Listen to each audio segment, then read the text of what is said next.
Ladies and gentlemen, it's time for your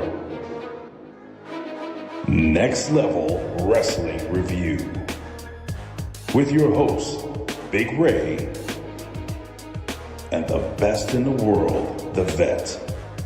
Follow the boys on social media at Big Ray Hernandez and at Opinion Haver everywhere. Welcome to the show.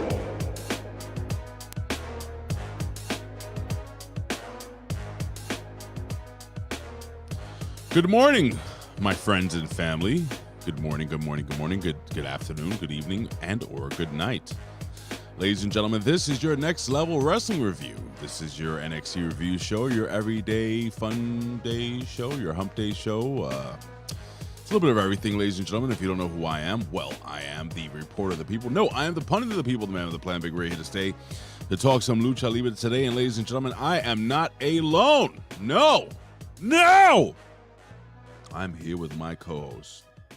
Some call him the best in the world. The Vet. He's a Rip Rogers guy. The Vet. Vet. Rip Rogers guy.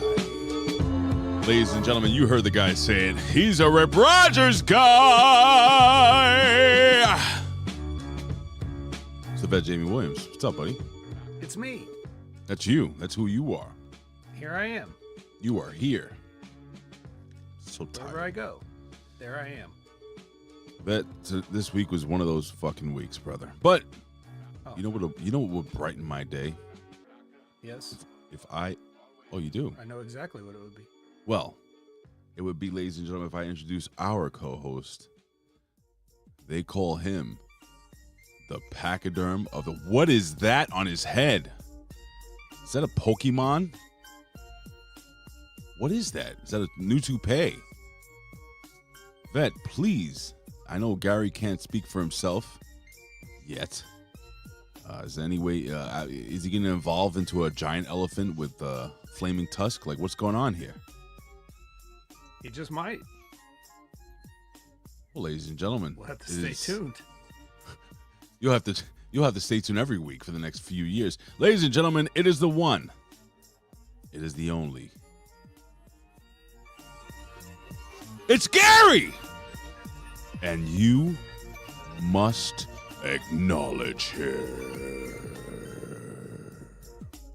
Oh, yeah. Well, all right, so challenge Gary to tribal combat. I know nothing of Pokemon. What Pokemon is that? Is it a powerful Pokemon or? It's a Latin Pokemon. Stop it. Really? Chikorita. Oh, I've heard that name before. I used to date her in high school. Yeah. Yeah, that's Did hot. she evolve? Oh, sure did. She had this, she evolved into something called a throat goat. It's incredible.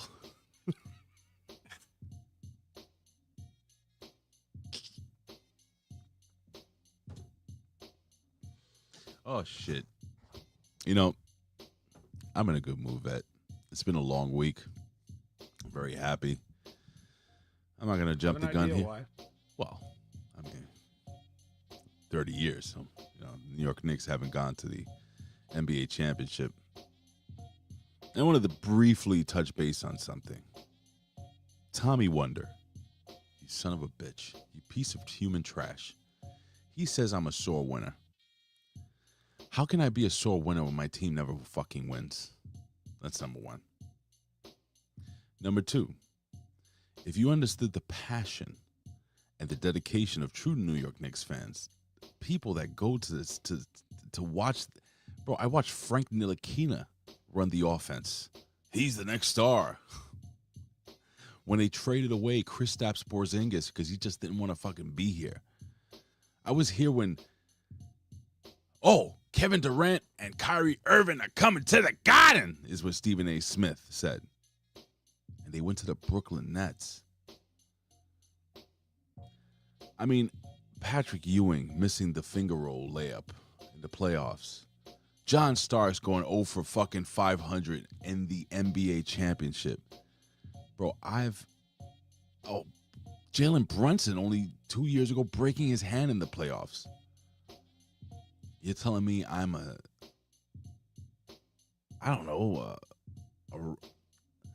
whatever term you use to describe me, bro, I've been through it.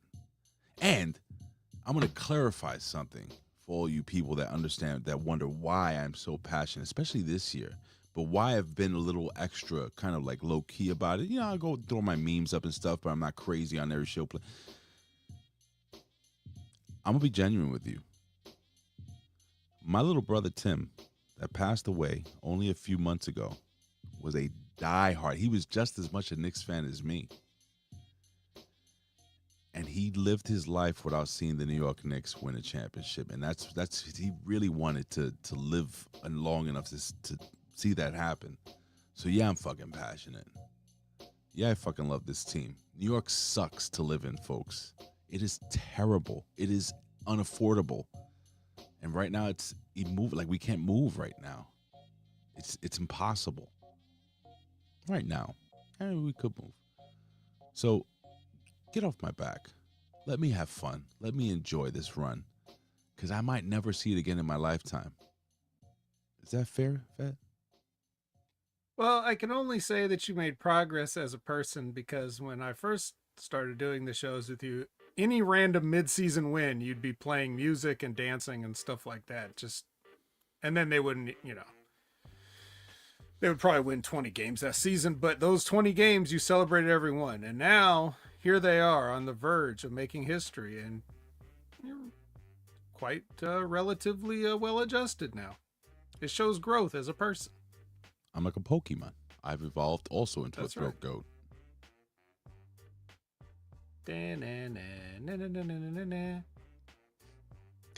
Ladies and gentlemen, as I feel the peace washing down over me, I must acknowledge me. Acknowledge me. You're gonna acknowledge me. You there, sitting at home. Acknowledge me.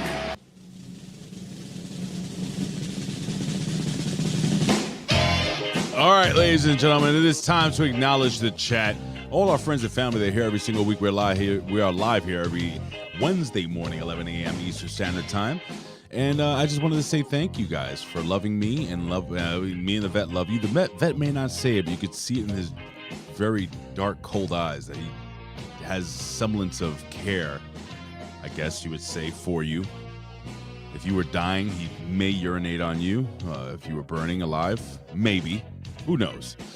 But neither here nor there, ladies and gentlemen. Jump right up and let's thank our brothers and sisters up in heaven right now. But we have a final four. I'll call them, I don't know.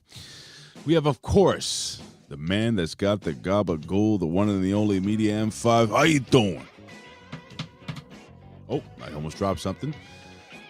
We will acknowledge you, sir. My brother, former Knicks fan, that dude Tim, who pretty much doesn't care right now. He's probably on a cloud with a harp. And, of course, Phillips got wood. And we can never forget the legend, Larry Punk. Rest in peace. All right, let's jump right into it, ladies and gentlemen. We have the one and the only, the winners of all Chris's. He says, hey, lard ass. Chow down. Wide load. Boom, bada, boom. And yes, boy!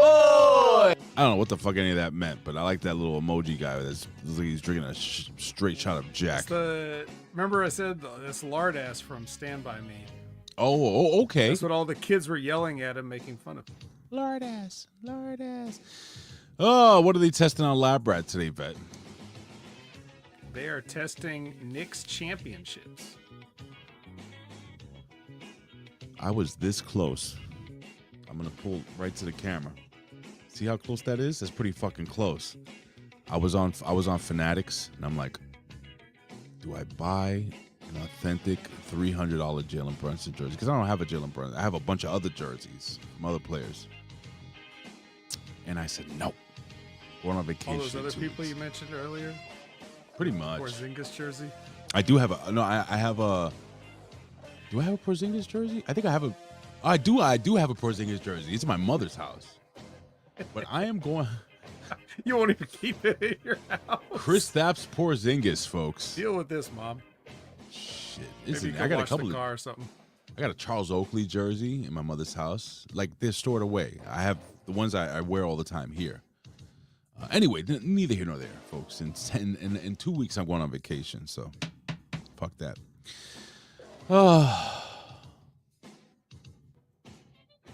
Let's move this thing along. The handsome one, the dancer one, the slasher one, I just lost track of time. Handsome, dancing, slashing Dan Heffron. We have the mighty Bobo doing Illuminati things. He says, so Ray, did you party like it was 1999? I see what you did there. Better. This team is the best New York Knicks team I've ever seen in my life. And I've spoken to people that were alive and young, but still not, old and like teenagers and shit during, like, my father-in-law called me and he says that, he goes, son, just like that. He says, son, I'm going to tell you something. This team may be better than the 73 Wall-Clyde Frazier team. I've never seen anything like this. And I said, Dad, you got to be kidding me. That's the way the conversation went, and I hung up on him. It's the master and ruler of the world. Zane Vicious, folks. He doesn't give a damn who you are. See, I almost forgot that. It's been so long. Hey, Zane. How are you, sir? All I can tell you, sir, is that he's gay. Gay! Colin, watching the hockeys. Vet, you are a man of Caucasian descent. You're an Anglo man. Not that Caucasian, boy. Let me tell you. I'll tell you what. Not hockey watching Caucasian. What a shit sport, right? Am I wrong? Isn't it just it's like WNBA hockey? I'm not gonna say anything bad about hockey. I'm just gonna say it ain't for me. Oh, neither is soccer. It's only for white people, like from the South, I think. I don't know. New York, not even apparently, the South. It's supposed to be the North. Since when does Southern? There's no ice in the South. Nah, there's plenty of ice. So what was your team out there, Colin? The Hurricanes, right? What is it? Carolina Hurricanes. They fucking suck. Even though they're winning, they're up 2-1. I think in the series. Who cares? Nobody cares about hockey, Colin. Yeah. All right, let's see what else we got here. We got no. Batting with New York Yankees. Number 13, third baseman. Al. Robinson, number 13. All right, hey! It's the real, not the fake one. Don't follow the fake one, folks. It is the real. RBV says, enjoy the freaking moment. This is what makes sports so special. Absolutely, RBV. And thank you for that dick pic you sent me earlier today. It's very 8K. I didn't know that existed. The artist has finally returned. Get the bootleg outside the arena. I don't know what that means, but making fun of the Knicks? I don't know. Who knows? For a jersey instead of the full price authentic. Hey, listen, I got an authentic Kristaps Porzingis jersey, folks. Don't admit that. I think that's It's too late. It's in the archives now. I think there's no one else here as we fade into obscurity. Ladies and gentlemen, it's time for the 3 count. This is the 3 count with the latest breaking news in pro wrestling, sports, pop culture, and more. Now back to Big Ray and the Vet.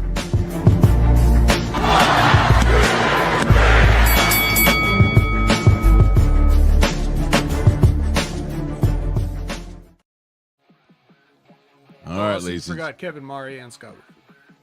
How? With Kevin Marty. And Scott Wood. There you go. Thank you. All right. Sorry, guys. I don't know how the hell I missed you there. Well, ladies and gentlemen, let's jump into the first portion of the 3 count. And you know what that is? It is pro wrestling news.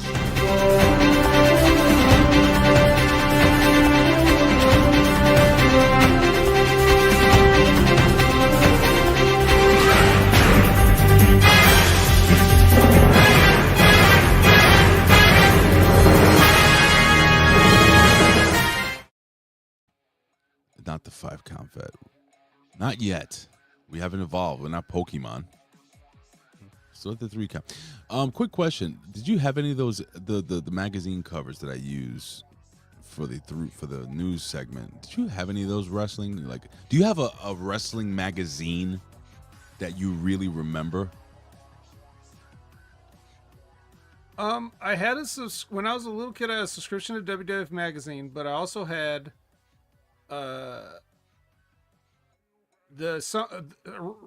odd issues of PWI and The Wrestler. The Wrestler was a good one. Any of those, like the After mags, like I had certain ones laying around. Do you remember? It was like, remember WOW magazine, World of Wrestling? It was like they wanted to do like a more updated wrestling magazine with full color, and it looked very like expensive. Maybe that's why it didn't last long, because they couldn't afford to make a magazine that late in the game. Oh yeah. I remember. I mean, it was just something about going into the convenience store with a rack of magazines, and they always had the wrestling section, and it was next to the boxing section, and it was next to the infamous Black Belt magazine. Oh yeah. I'm sure you had that one with what was this guy's name? Gimmick Jones from Bloodsport. Yeah, sure, him. He was on a bunch of those. Yeah, that and yeah, the boxing ones. Ring magazine. Ring magazine, yeah. My father was in a night like how long is Ring magazine? He was in one of those magazines. I think it was Ring magazine. It's one of the oldest. He was in there. He had a little feature in Ring magazine, which is cool. We have a clip and we put it in like this little plastic thing. It's pretty cool. Anyway.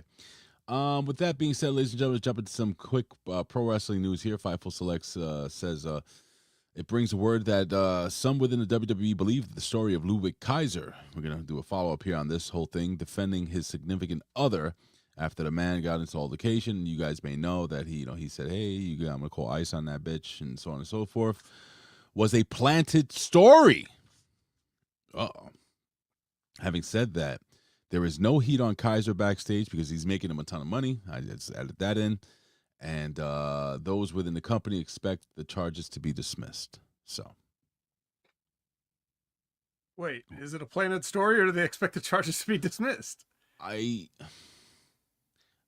think, listen, I think I may have said it here already. I think the guy was full of shit. I think it was just a Karen in the elevator.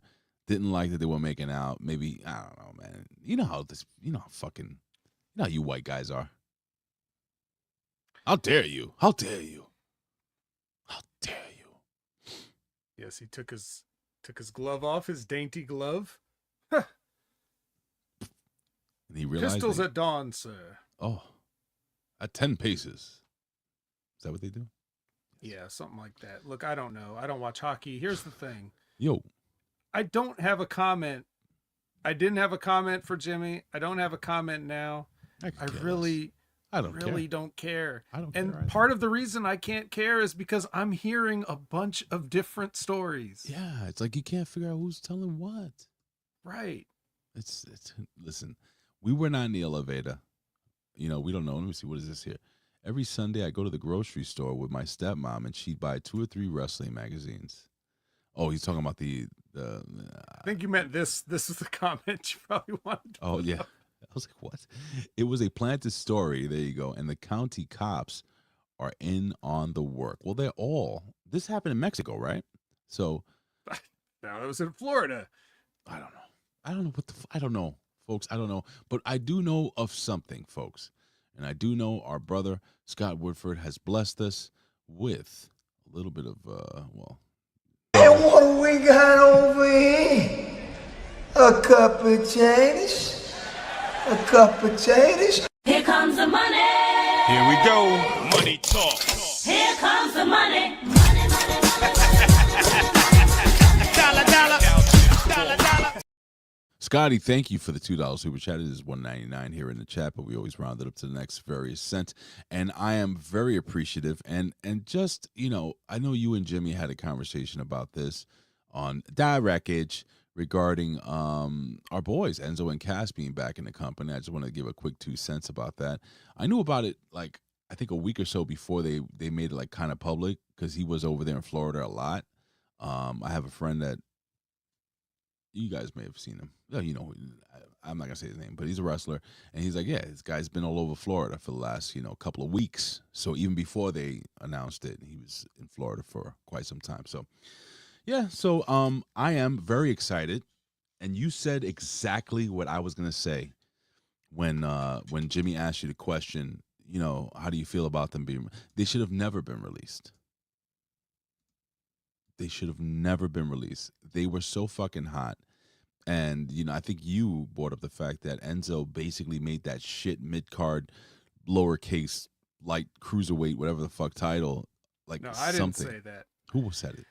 Professor? I would never say something like that. You love Enzo. Yeah, I do. Mm. But I'm not going to sit here and lie and say that he made the 205 title relevant. Nothing made that very relevant. irrelevant. Nothing could have made that relevant. I think you're lying, Vet. I think you have a replica 205 live title. No. Okay. Well, I guess we'll move on. Here's a fun note. It says former WWE writer Chris Dunn claimed on the Public Enemies podcast. Who? Double who? I thought the guys were dead. Weren't they dead?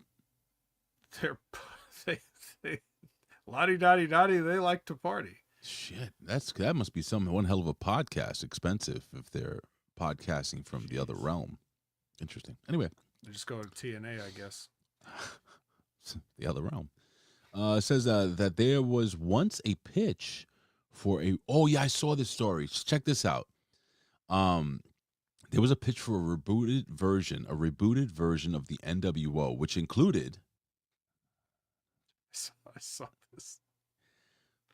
Cesaro, Sheamus, Shinsuke Nakamura, and Lars fucking Sullivan. Your thoughts on this version of this guy can't be serious that was pitched to be an NWO. Well, first of all, that you just basically named the League of Nations. Did we just get the League of Nations based off of this? That's what the original thing, I think it was a rebooted thing of the League of Nations. I didn't know it was supposed to be an NWO gimmick. That would have been retarded. Sorry. You said it. Well, that's the thing. It's like, what the NWO was people. It wasn't an idea. It was a t-shirt. You know what I mean? So it's like without Hall, Nash, Hogan, you can't just have the NWO. So just taking guys and putting them together, you can't just say they're the NWO. They made up their own thing, the League of Nations, which also sucked. That was because everything around this time with these type of people was just so that John Cena could beat guys. Yeah. That's all anybody was interested in is, excuse me, beating people to John Cena. So whatever. Best thing I've ever heard. Javon Evans continues to receive high praise backstage. Roman Reigns, Becky Lynch, a bunch of people are happy with him. I like Javon Evans. He's awesome. And there's only one more piece of news here. Nothing really going on. Ricky Sosa, Jimmy's favorite wrestler, the guy who's, I don't know, he's all right. Okay, I guess. Anyway, because he has a stupid song, Sosa, bang, bang. That's all you need these days. Apparently, he's been absent from TNA because he was given time off to deal with a personal matter back home in the Dominican Republic. For those who don't know anything about the Dominican Republic, it's a beautiful, the parts of it is beautiful, but it's mostly a shithole. And I'm being genuine when I say that. It is a terrible place to live if you don't work on one of the all-inclusive resorts. There are very wealthy areas, but those are predominantly owned by white people. So, Americano. Incredible. So, let me see if there's anything else here. Let me just jump into this real quickly. Yep. ESPN Sports Center credits WWE's Danhausen for the New York Knicks advancing to the finals. It's all a work. How do you feel about the usage of Danhausen with official Knicks merchandise? Oh, I fucking love it. The more I see this guy on TV, the more I just want to take Tony Khan, grab him by his little throat, and slap him in the face. Because this is what I thought he was going to be in AEW, just a merch machine, And he was really popular. And it goes to show that what we say, especially on this platform, it's not about the wrestling. It's about the character. It's about being able to, to be a popular character and sell merchandise and stuff. And so you're asking me about his shit with the Knicks. I mean, people ask, somebody asked me, do you really believe in a curse? So I'm a Christian. Do I believe in curses? Absolutely. Curses are extremely biblical. They are real. They can happen on the good side and the bad side. And the cool thing about Danhausen is he is both good and bad. He's very nice and very evil. And, I have cursed the Knicks. No, I have cursed the Knicks. And they lost. And in Cleveland, you are cursed. And then the Knicks go on this fucking historic run. I mean, what are the chances? We've never seen this in the NBA. Vet. Well, I mean, look, the NBA is scripted. So, of course, it's going to play out the way they want it to. I mean, you said it yourself in a tweet. Well, if the NBA script, you should. Speaking about that, let's talk sports real quick. Bro, let me tell you something. Wait. I do want to say one little more thing about that before we move on. The difference is not so much, like, even if let's say Tony Khan had wanted to use Danhausen in that way, if he would have tried to do that, everybody would have shit on him because he could do no right back then. Right. So if you would have seen Danhausen trying to be on sports stuff or stuff with the Jacksonville Jaguars, people would be like, look at this fucking clown. Like, who is this mime walking around shirtless in the Jaguars locker room? Like, they would just bury it. But because it's WWE, they get a pass because it's WWE, right? So WWE has those connections, and they have the ability to make those things work in a way that Tony doesn't have the experience to make it work. Mm-hmm. But even if he did everything exactly the same, people would still shit on it. I'm sure there's some people that still shit on Danhausen now just because they're not used to him and they've never seen him before. So they're probably like, what is this bullshit doing in my basketball? But it ends up coming back. It ends up working out now in ways that we wouldn't think. I'm sorry. He's right. When you said that, like, my heart did break a little bit. You knew it. I don't care. But you don't know what the script is, so it's still exciting for you. Well, but speaking of now that, you want to transition to the I did want to show Oklahoma for those that City don't. Floppers. Well, besides that, real quick, I wanted to show a quick little tidbit, real quick. Just if you guys don't know what they're doing over with Danhausen, yes, this is one of the most recent ones. There is actually, you know what? Could you hear that? Yeah. Oh God. Anyway, all right. So while I'm putting this up, last night they did some like I was watching the basketball game with the Oklahoma City Floppers, as you would say, and it's fucking disgusting how the referees. It's very clear that. Let me take this down for a second. That the referees. I feel like I'm watching a wrestling match. These guys are bumping on their own. They're drawing these phantom fouls, and man, I'm really not that guy. Like, I may joke around saying, yeah, it's the referee's fault. I never believed that, but my God, if you watch that game between the San Antonio Spurs and the Oklahoma City Thunder last night, honestly, bro, the Spurs don't have a chance. And it's not because they're not just as good or even better than the Oklahoma City Thunder. I think the league wants the former champions to face the New York Knicks in the championship game. Bro, do you know how big? Right now, NBA has the greatest ratings that they've ever had for the playoffs. Can you imagine that? But now I think, and I say to myself, and I'm going to ask you, Vet, you have a guy, Wembanyama, right? Playing for a team like the San Antonio Spurs, which is a major market, I would say. They came originally from the market, but well, they've won championships, which made them a bigger deal. Right. I should say not a major market, but they're a very popular team. And they have the storyline where the Spurs, led by Robinson and Tim Duncan, beat the Knicks in 1999, 30 years ago, the last time they were in the championship. So you have that story. So it works both ways. Why are they forcing the Thunder down our throat? I don't understand. Like, what is the purpose? You're wrestling. Think about it, Vet, in wrestling terms. Why would you want to force the former champions down our throats? Why is this happening? The flopping and shit. Oh, I'm so out of touch with basketball. I couldn't come up with a good reason why Oklahoma City. I don't know. You'd have to help me with that. I honestly, because they're both small markets. But it's weird. That's the thing. Like winning changes perception of things.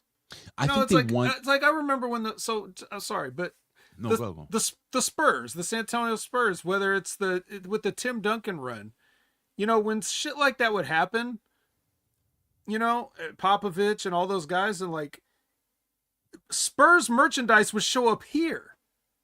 Nobody in California should give a fuck about the San Antonio Spurs, but when you start winning, you get the bandwagoners in every city. So you want, those over time, you could get a one and done. Mm-hmm. Nobody's going to get any merch. But no. if you start a dynasty, that's when Patriots merch starts showing up over here. Spurs merchandise to a lesser degree starts showing up over. Anybody that puts together a win, Steelers merch was big here. Yeah. It's anytime you put together that kind of stuff, it changes the perception. So I don't know why OKC would be a better choice than San Antonio if we're talking about national. So you have to help me with that because I'm out of touch. So I think they really want SGA, Shea Gilgeous-Alexander, to be the face of the of the NWO. I was gonna say of the NBA with Sheamus and Nakamura. But so Wemby is obviously going to be the face of the league. I'm telling you, it's going to happen. But I think it's too soon for him. In wrestling terms, you got a guy that's a great wrestler, right? You bring him up to the main roster, and he can be champion immediately. Like Obafemi. Let's use Obafemi, right? Like Obafemi. He could be world champion immediately. But no, what do? Instead of putting him in the ring with Roman Reigns, what do? They put fucking Solo Sikoa in there instead, because it's not Wemby's time yet. It's not Wemby's time. So they're trying to ensure that they're more than one face of the end. So I think they're building Shea in Oklahoma, which is, again, another small market, right? Great sports town. Oklahoma's a great sports town. Never thought it was a real basketball town until these guys started winning championships. And they're going to win championships for a long time to come, because they're all very young and all signed to contracts and shit like that. So they're going to be there for a minute. But I just think that they want the guy. They're the NBA. All right, the NBA is Vince McMahon, and they know what's best for you. And Shea has the clean cut, aw shucks kind of, mentality or persona that I think the NBA wants to. And he kind also of lean goes into. down at the drop of a hat. It's just like Vince McMahon likes. Just like the old throat goat that I used to know. So I'm going to play this little clip from ESPN just so you guys to see what they've been really doing with Danhausen. There are some people that have no idea what we're talking about, so let's just roll this really quickly. There is no curse. When Danhausen, in our world of WWE, a clown with face paint comes and says, "You are cursed," there is no curse. There is, though. The Cleveland Cavaliers are not cursed. They are going to beat the New York Knicks. They are going to move on to the finals, and they are going to win the NBA championship. And that's awesome. So if you're not yet familiar with Dan. Anyway, so they go on and they're talking about Danhausen. They literally break down the entire Knicks run, and I think it's fun. I think it's fun, and I think it's cool. So I love what they're doing with Danhausen, and you just made me think of something. Instead of getting a Jalen Brunson jersey, which I can get for the next few years, what if I get a fucking New York Knicks Danhausen shirt? A jersey. That sounds delicious to me, Vet. But anyway. Very nice. Very evil. That was hilarious. That was adorable. Backlash. He's great, man. Yes. Backlash. That was, bro, the fact that why is the WWE giving this kid full creative control? Because this is what he does. So I know for a fact. You know how I know, Vet, that this has nothing to do with WWE? Because it's all fucking awesome. It's all fun. It's all entertaining. It's all smart. It's all hilarious. Why are they giving him full creative control and not other guys? They just saw the receipts for all the merch. Man, it's like, you know what? Go ahead. We don't have any better ideas. You do it. Danhausen is a powerhouse. I have a little breaking story here that just came out really quickly. It says here, it says New Japan Pro Wrestling officially has a new owner. It says for 14 years, the Japanese entertainment company,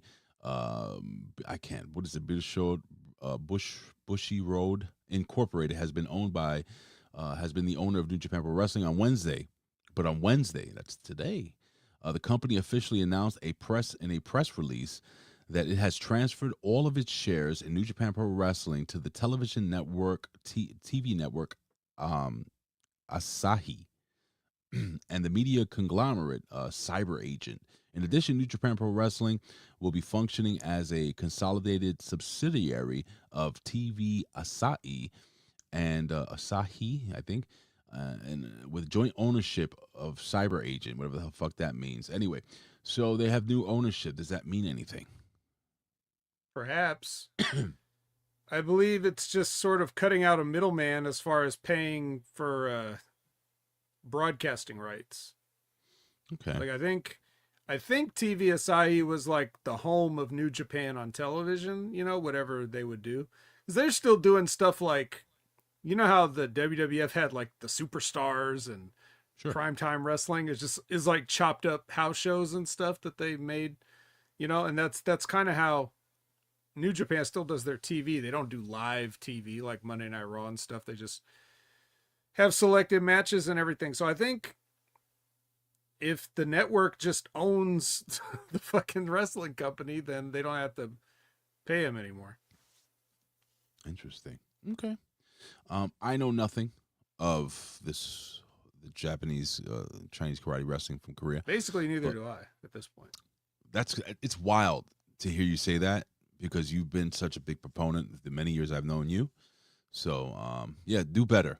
And just one quick tidbit, there's news that Maxine Dupree is going to be joining the, what do you call that, division. Any thoughts on that? Amazing. All right, nobody cares. All right, so, fuck that shit. Let's get to the nitty-gritty, ladies and gentlemen. Let's jump right into this. It's your new favorite segment.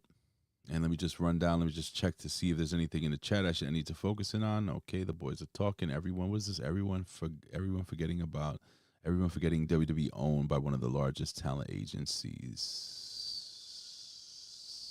I don't know what you're talking about. All right, ladies and gentlemen, it's time for your favorite midweek game show. It's a happy hump day. Ladies and gentlemen, it is time for Who or What is Better. It's time for your favorite game show segment of the week. Who or What is Better? Who or What is Better is brought to you by Ben Hameen Face Slap Bars. Again, ladies and gentlemen, you can get your Ben Hameen Face Slap Bars nowhere. But they are delicious, folks. Packed with sugar and protein. Carbs. That way you have enough energy to receive and both give face slaps. Vet, you've had quite a few of those face slap bars. Your thoughts? What? Yeah. All right.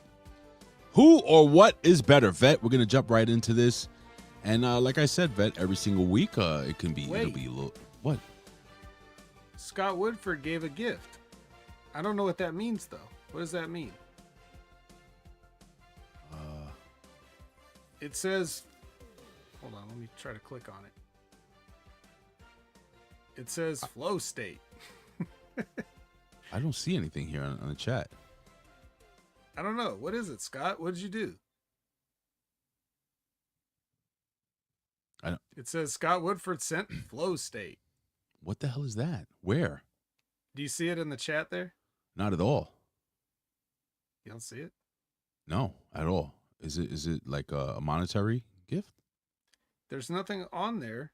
It just says sent flow state. Well, fuck it. For shits and giggles. And what do we got over here? A cup of potatoes. A cup of potatoes. I would usually play the whole thing, but it's not, Oh, it says it's it may not be. It says it's a token here. Okay. Oh, fuck. All right. Well, thank you for the token. Flow State. Flow State. It sounds like a dark, like Who Dark or what State's- is better is brought to you by Flow State. It sounds like a Dark Castrol State's. Flow State. Dark States are they're the anti-Dark State Flow State versus like- Dark State. It's a Dark State endorsed menstrual product. Oh, I was gonna say a female faction, Flow State. You don't want to get them at the end of the month, boy. Anyway, Vet, who or what is better? I like doing these, right, Crook? So this is gonna be pretty easy. This one, or is it gonna be easy? Who is the better big man wrestler? And I picked two guys that I said, man, they're both extremely powerful. So this is a who is better. Both extremely powerful. Both have been multiple time champion in the WWE and in other one in other organizations. Both extremely memorable characters. Vet, who or what is better between Vader and Mark Henry? Big Van Vader, of course, WCW champion. Mark Henry, WWE World Heavyweight Champion. Both guys powerful. Both guys extremely intimidating. Both guys awesome in their own ways. Vet, if you can have one and erase the other, who is better? This ain't easy, is it? Well, once again, it comes down to what are we talking about? What do you want to talk about? If we're just looking at the whole, if I'm looking at the whole package, Mm-hmm. That's what she said. I mean, Vader had a great run, and the end of his run kind of tapered out, and it was sad, right? Like Sure. it definitely didn't start, or it didn't end as well as it started for him. Meanwhile, Mark Henry had a terrible beginning of his run and a better finish to his run. Once they stopped ribbing Mark Henry and being assholes and realized, hey, wait a minute, we've been paying this guy millions of dollars this whole time. We might as well try to push him. We got some good moments out of it, but a lot of wasted career on both ends. Vader was doing great stuff in Japan when he went over there. Then he went to WCW and it was kind of good. Then he went to WWF and it was supposed to be good and it just never really took off. I'm going to go with Vader. But I think that had the WWF gotten out of their own dumbass racist way, I agree. We could have talked about Mark Henry as one of the all-timers. I'm going to say, man, I'm going to tell you, I really did like Mark Henry a lot. But when you talk about like everything this man did, Vader in New Japan Pro Wrestling, in WCW, of course, in the WWE, I'm going to agree with you, man. I think overall athleticism as well, because, people forget how athletic Mark Henry was at his size. Like it's pretty scary. Like they never forgot to tell us that he could dunk a basketball. Right, and he They did. brought that up every single time they possibly could. He did dunk a basketball, but I'm gonna also agree with you, brother. I think Big Van Vader was just special, and the fact that he wasn't put into that shit WWE Hall of Fame a lot sooner is just disgusting. I like how everybody hates the Hall of Fame, but then they're mad when somebody doesn't go in it. Yeah, well, it is what it is. I'm mad. It's just it's the point. Anyway, Vet, we're gonna switch over to TV, Pop TV.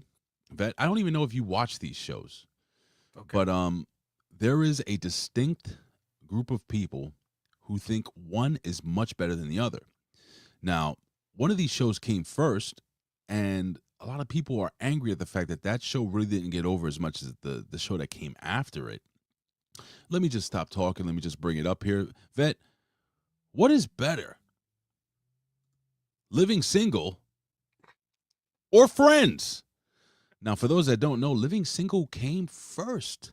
And a lot of people say that the racist bastards, the racist TV sons of bitches took Living Single, threw a couple of white people in it and said, you know what? We'll make a better version because white is right. I guess that's what they think. But Vet, I loved both of these shows almost equally. But there is one I like a little better than the other. Vet, did you watch both shows?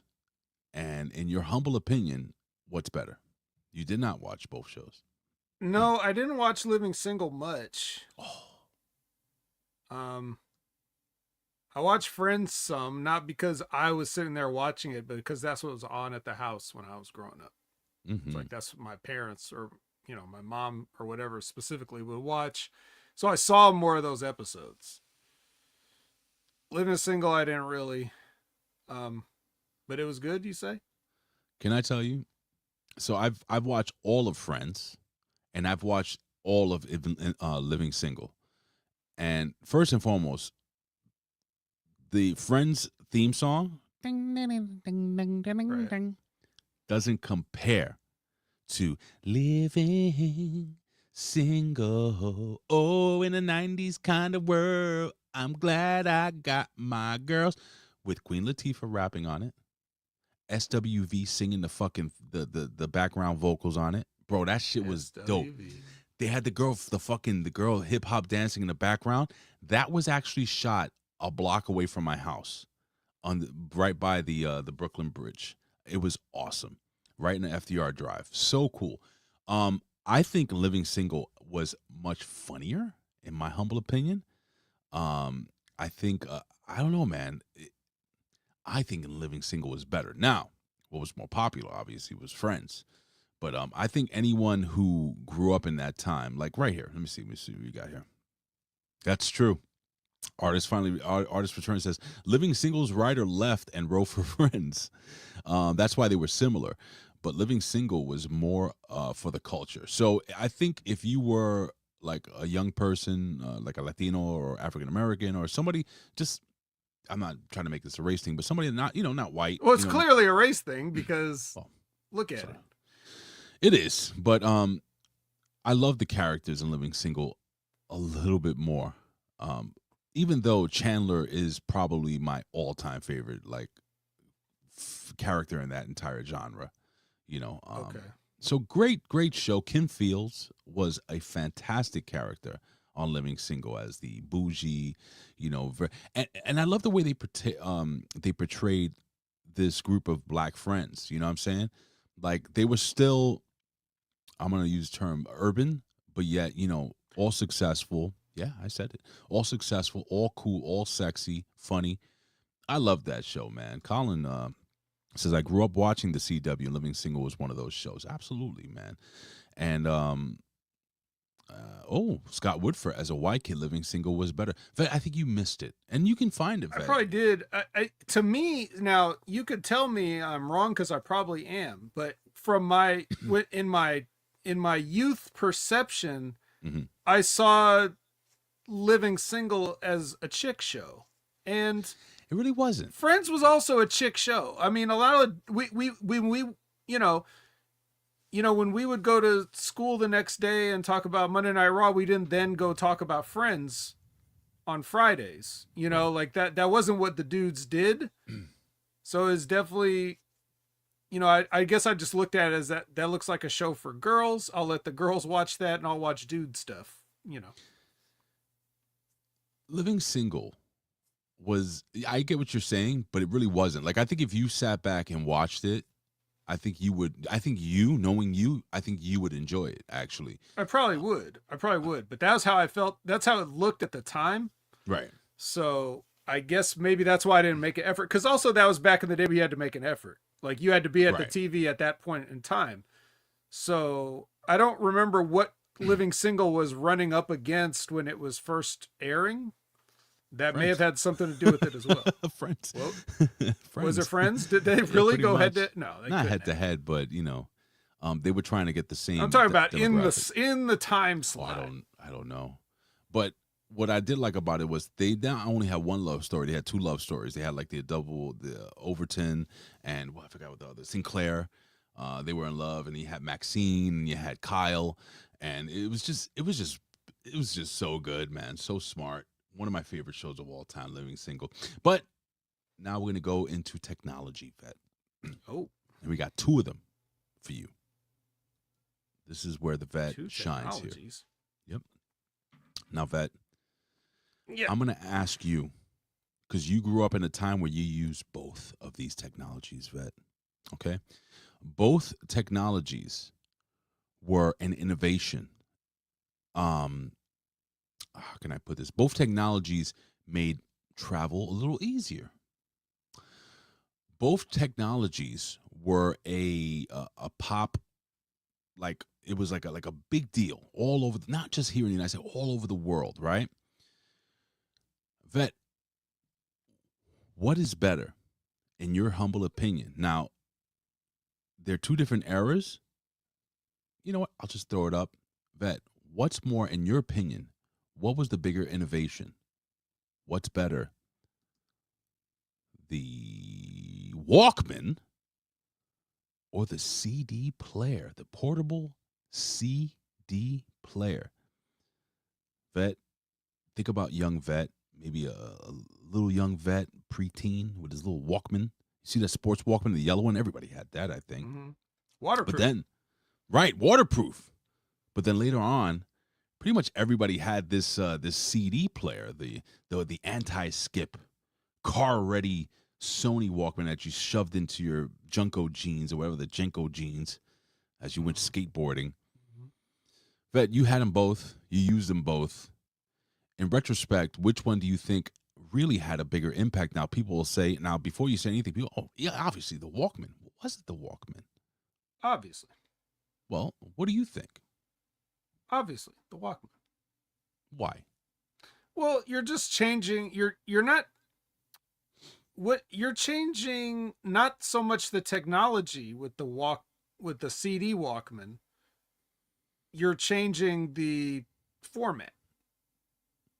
Like, we switched from tapes to CDs, so the technology, the format had to change, but the technology of bringing something with you, we wouldn't have got the Discman without that. So, you know, quite frankly, it's easily the Walkman because it's kind of the same thing. So if it's the same thing, you just got to go with what's first. Okay. I'm a bigger fan of the CD player. Well, yeah, I mean, that's what you would want. You know, I'm talking about, because you now have a CD collection, you don't have tapes, and you could skip tracks entirely instead of fast forwarding. Like, we know that it's an improvement, but I think the question that you're asking at the core, though, Like, what had a bigger social impact? yeah, like you're just like, you know, of course, it's like you had the Walkman first because that's what's available, and we didn't have, because you didn't have something that you could put in your pocket that you're gonna spin a fucking vinyl record on. That's a fact. That would be weird. Mm-hmm. Weird. Yeah, I'm man, I get where you're coming at. If I'm gonna say what is better, I'm gonna say obviously the CD player. But what had a bigger social impact? The game is who or what is better. So I think what is better is the CD player. It was a lot easier to manage. I mean, you know how many tapes I had to go through, you know, getting caught in the fucking. In fairness, you did say what is the bigger innovation when you framed it. That is fair. That's fair. That's what I'm saying. But there's no wrong answers here. But social impact was. Remember too, real quick. You know, the first Discmans did not have anti-skip, so They did not. That was a pain in the dick. yeah, like that's something you didn't have to worry about. You could jog with that cassette player. You could be in a paint shaker with that cassette player. But who didn't fucking hate when you bought an album and you had to fucking hold the button and fast forward it, and then you had to. Oh yeah, we hated it. Went too far. Let me go back. And then when I had the Discman, I was like, track 1, track 7. You know what? I'm crazy today. Let's do a shuffle. What? That was amazing. All right, man. And Lorenzo Granger, I want to answer your question. I did watch Martin, and I fucking loved Martin. Did you like Martin back in the day? I did. I didn't watch as much Martin, but more than Living Single. Definitely more than Living Single. Martin was awesome. And fun fact, go ahead, Vet. It was for me, it was all about TV control in the household. You know, when Martin was first airing, I did not have control of the television then. So I couldn't watch it as much. Once I got more control of the TV, I watched more shows. So it's just how it was. Your parents weren't like Southern, like, get them black people off my TV.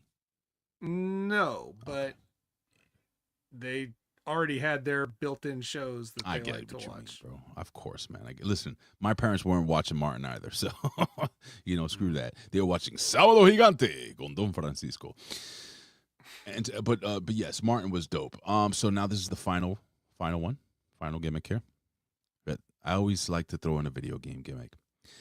Okay. And these two gaming consoles were both looked at as absolute failures in the long term when you look back at them. But they're also both weirdly fondly remembered, and some would say two of the best consoles of all time. It just didn't work out. But Vet, I'm going to ask you the crazy question here. What is better between these two failed consoles?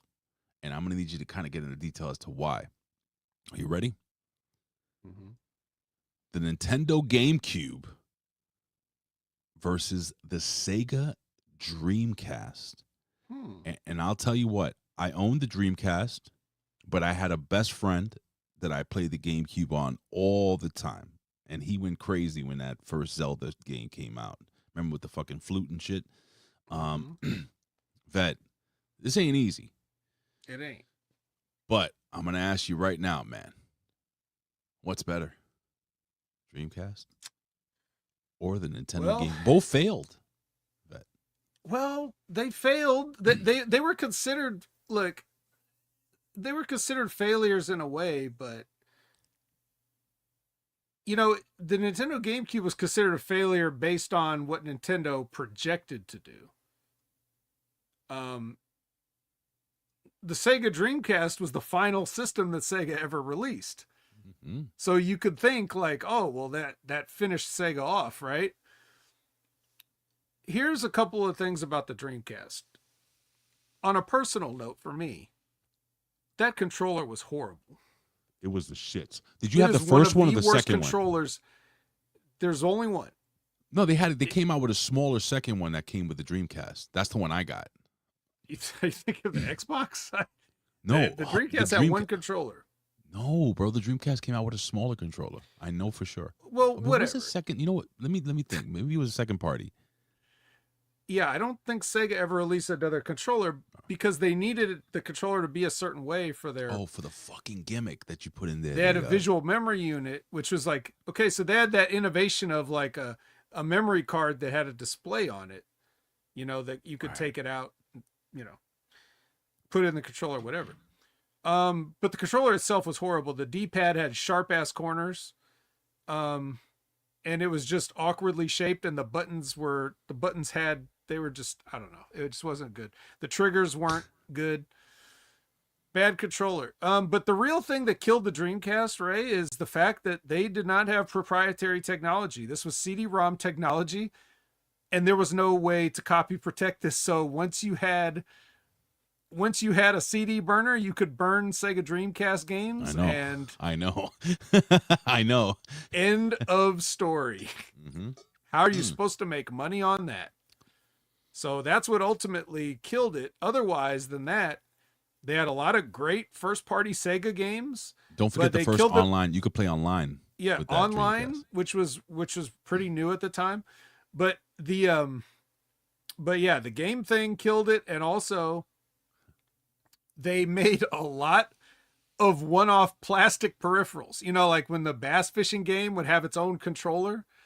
You know, like they made too many controllers for the Sega Dreamcast. And that basically ended them as console producers, and then they switched to games only. But the system that they had was good. It was very good at the time.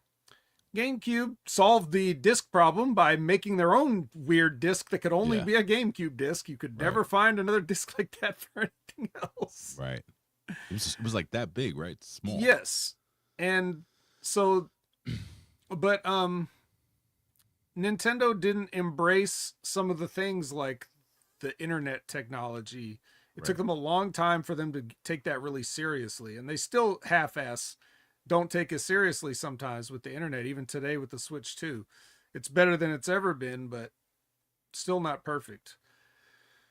And but there was a lot of interesting of course Nintendo first party games are always great, but then Resident Evil 4 was an exclusive for the GameCube for a good long while.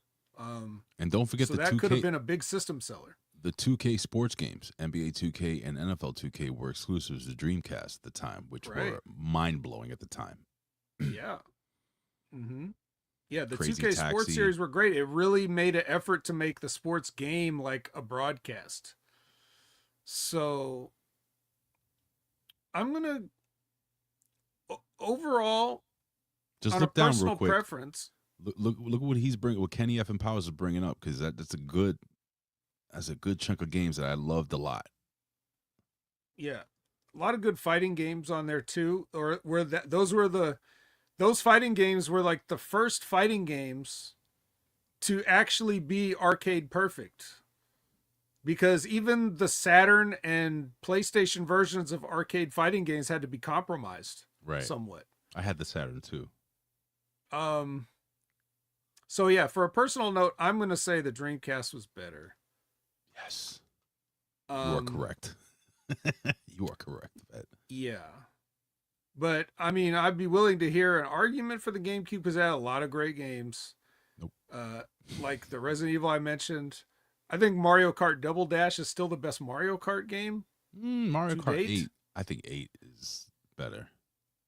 Well, a little bit. Not by much. Well, except for one thing that it's not. Oh, wow. Yeah, that's your opinion, sir. Gonna have to. You're the haver. But yeah, Sega it is. I remember when my friend Juan tried to convince me that WCW Backstage Brawl was good on the GameCube. I'm like, this is the shit, bro. This is so fucking stupid. So that wasn't on the GameCube, though, was it? Yes, it was. Yes, it was. Well, no, it was a backstage. It was a game. Well, maybe it wasn't Backstage, but was it? Where all the matches were backstage. There was no in-ring action. There was I think it was WrestleMania 18, where there was like or 19. It was one of those two where it was like all the matches took place anywhere except the ring. Like it was like there was this weird construction site that you had to like fight through. It was some weird single player mode in one of these games. I don't know. I don't know what was going on. The Day of Reckoning games were good, like Lorenzo Granger said, but I do feel they're a little overrated. I think people like them a little bit better than they actually were. So for me, being more of a sports and fighting game guy, this is why I lean towards the not the GameCube, what is it? The fuck is the name of the game? Jesus Christ, the Dreamcast. Bro, I'll never forget the first time I saw NBA 2K, like the first one. That was fucking incredible. There's a scene where they're doing like they actually use game footage where I forgot who is it that catches the basketball, and you can see the basketball kind of moving slightly in his hand as he goes up for the dunk. And I was like, oh my fucking God, this is the greatest thing. And then the NFL 2K series was so damn good, man. I loved Crazy Taxi. And you're right, dude. Like Dreamcast was spot on. It was the first time I could say, and I'm talking about a person that had the Genesis as well, but this was so accurate to what you would get at that. I think the Dreamcast probably Sega itself killed the arcade landscape because they bought that shit home, bro. It was just so good. Neo Geo, those type of systems, and that was going to be one of them, and maybe we'll bring Neo Geo up later on, on another. Well, segment, I'll before I forget, Have Go you for it. seen that they're for the anniversary? They're re-releasing that Neo Geo system, Excuse and me? now, now it costs. Pardon me? Yeah, in 2026 money, these things cost like $250. Oh, vet. Are you gonna play Splatterhouse? That's not a Neo Geo game. Sure, it is. Listen, No, it's not. What am I but you talking got. about? But that's the thing. You're getting the system. It's exactly the way the system was. However, you'd still have to buy the games for like $100 each. Oh, did it cost that much? What was the game? Did it come out with the Neo Geo that it was like a robot that it would turn into a car? It's like a Transformer type game. I forgot the fucking game. Anyway, Bonk. Was it Bonk with that? No, No? Can't remember. Why can't I remember any fucking Neo Geo games? I don't know. Let me see something real quick. World of Heroes. I'm just looking at Fist of Fury. No, Fatal Fury. Art of Fighting. What else we got here? Some of the games I remember.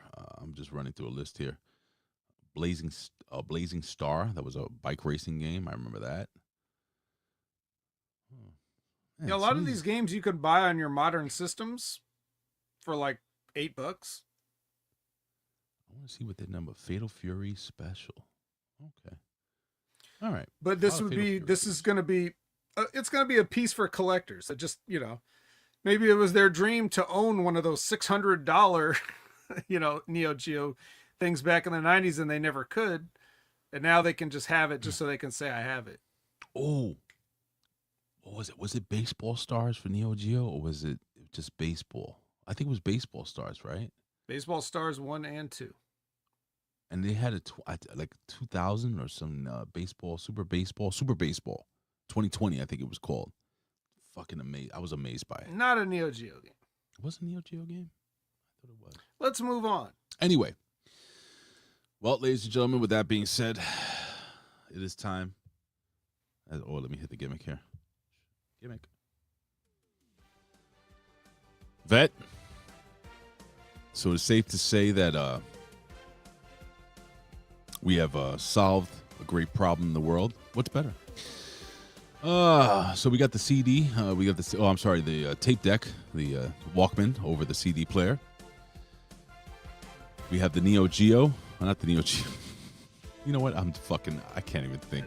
All right, ladies and gentlemen, that's who or what is better. And now, ladies and gentlemen, let's go back, way back to a better time, a yesteryear.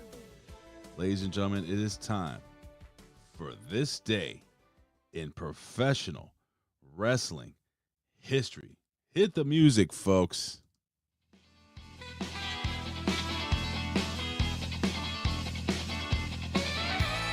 Will you stop? What you gonna do? It's like missionary position every single night.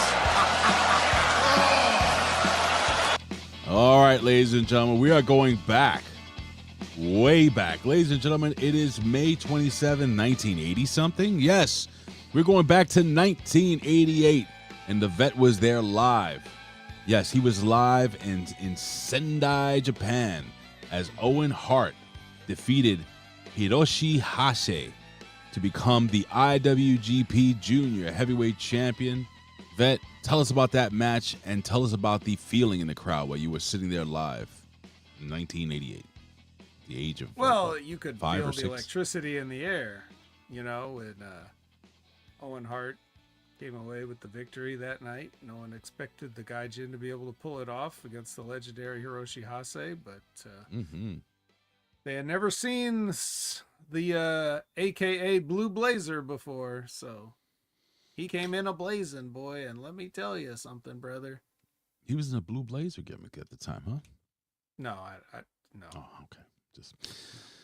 We can fast No forward to. idea. There's so much shit here. I'm just gonna skip some of this shit. Yeah, and we just gotta skip. run through. You better not read anything that has Ring of Honor in it. Nope. I better No not see problem. no IWA Mid-South.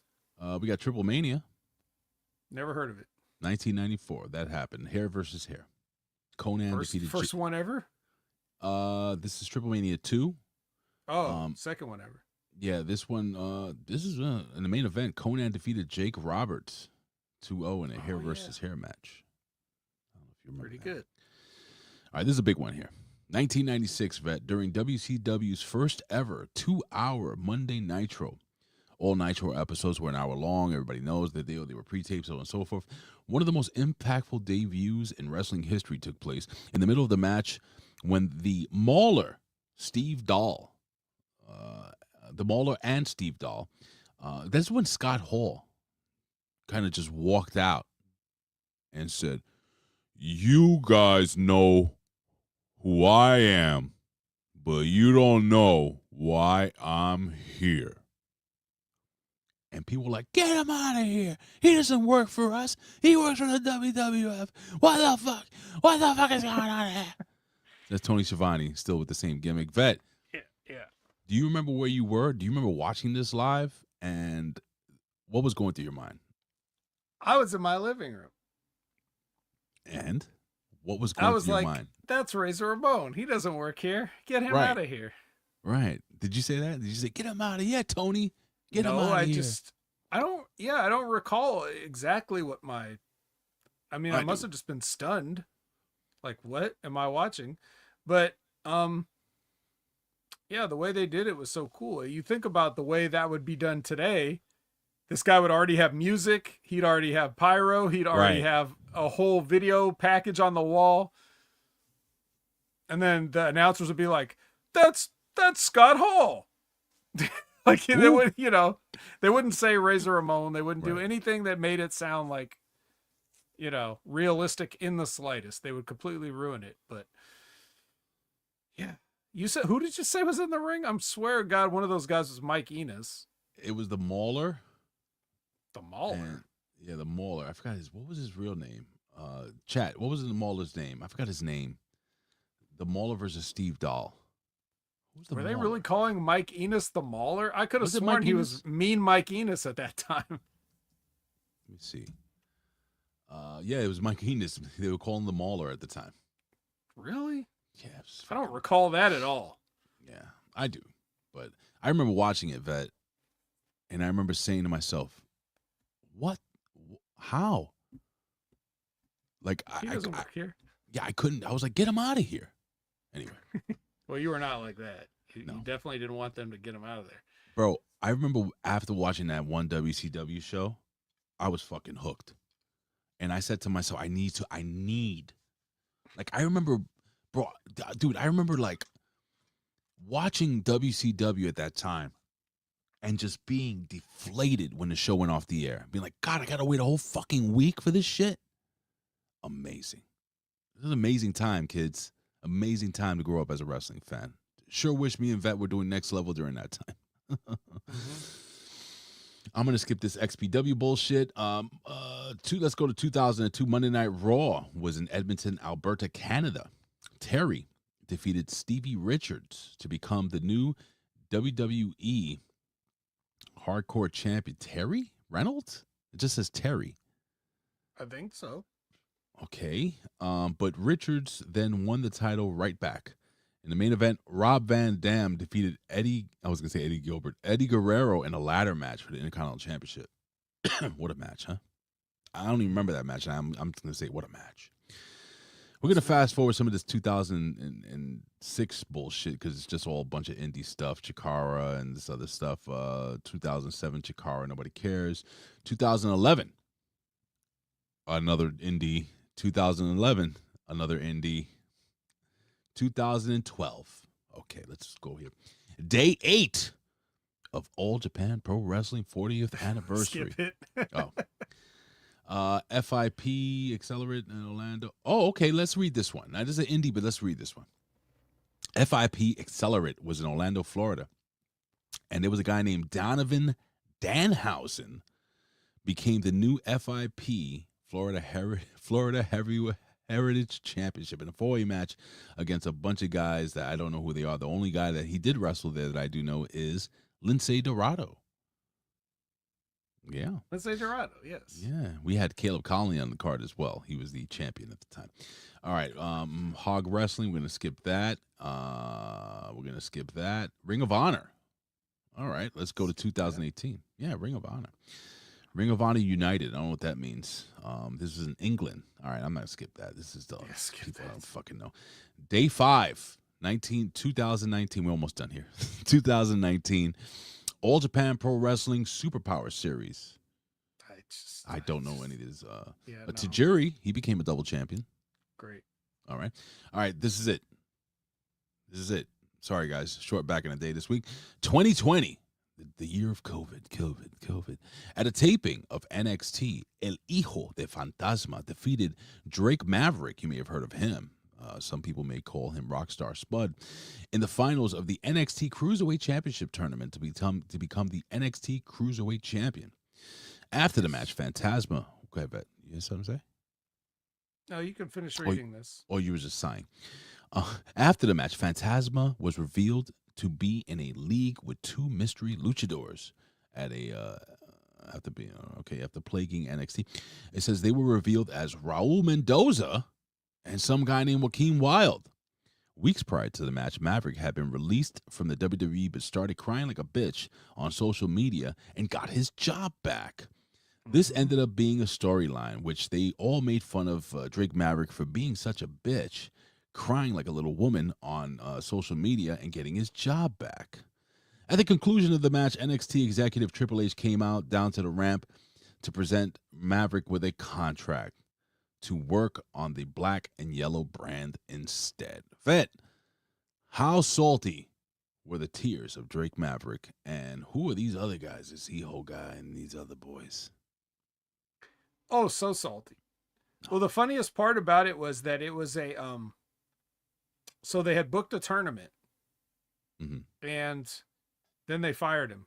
And but the reason that he couldn't just not be in the tournament is because it was round robin. So he had to have 3 matches at least, regardless. So it was weird that they released him in the middle of this rather than just wait till it was over. They should have waited till it was over. Yeah. That was the whole bizarre thing. And I remember, because I just recently listened to one of my own podcasts where Sergio and I were talking about it and went over that whole thing and how it was weird and how he cried like a bitch, like you said. Let me see something. Okay. Oh, I got to play this real quick. All right. So for the folks that don't remember this is what happened. Oh, no. Oh, yeah. Let's. I just want to see his tears. I'm not going to play any sound here. Let me just make this a little bigger. He's crying. Thank you all.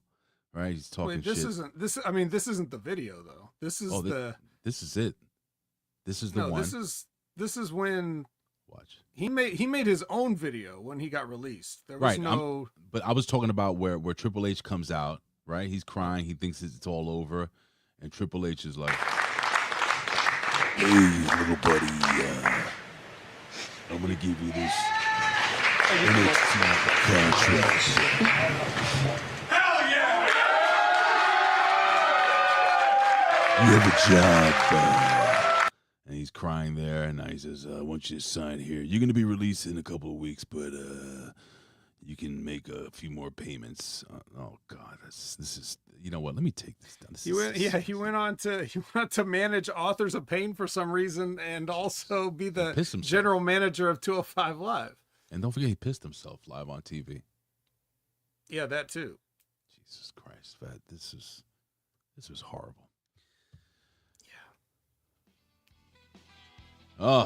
Anyway, we got some notable birthdays, folks. And I want you to go onto your Twitter machine right now, or as the kids call it, X, and wish the great Eric Bischoff a happy birthday today. Born in 1955, ladies and gentlemen. Buddy Wayne, you may have heard of him. Born in 1967. The great Barry O. Born in 1968 and passed away. Rest in peace. Natty Neidhart, you may have heard of her. She's on NXT this week. Born in 1982. And Delilah Doom, born in 1988. And Vet, as he takes off chunks of his finger, he's just chomping at the bit, ladies and gentlemen, because you know what time it is. It's going to be another world record, folks, as we run through this. It is time for NXT. 1, 2, 3, 4. Yes. If you want to come get Culling. All I can tell you, sir, is that he's gay. Gay, gay. And he's a Latina. Ladies and gentlemen, it is NXT, May 26th, 2026. Oh, we've got a barn burner for you here, folks. In the greatest women's organization of all time, it is NXT, ladies and gentlemen. And boy, this was speaking of Drake Mavericks, remember Drake cakes? Well, we had some cakes here, folks. Some cakes here, folks. So, Bet, how do we kick this show off this week? Lola and Izzi and DarkState are all walking. Oh. Anything? This is how we're going to do things. Yes, I'm going to read something that happened. And if you have a comment, you can make a comment. If not, you can say pass. So you can smash or pass on any of these segments. Oh, should I play the Who What Is Better music? If you want. Go ahead. Wren versus Kelani. Pass. No, I'm kidding. Go ahead. I'm sorry. Well, we know you like to smash both these ladies, but in a review show way. Yes. You want to review their match. The submission specialist submits. It did make sense. Hey, listen. I'll give it to these two girls. I thought they were going really fast in the beginning. They slowed down during the middle of the match, and they kind of made sense. Kind of. This was the match of the night. I think Kelani Jordan is now. Can't believe I'm saying this. She's one of my favorites to watch in the ring. But I fucking love Wren Sinclair. Like, Wren Sinclair is so great.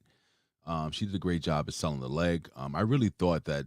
I knew she's recovered from her injury, but if you were watching this, and you're a wrestling fan, you're like, oh man, that girl must really be hurt. I think she did a great job at that.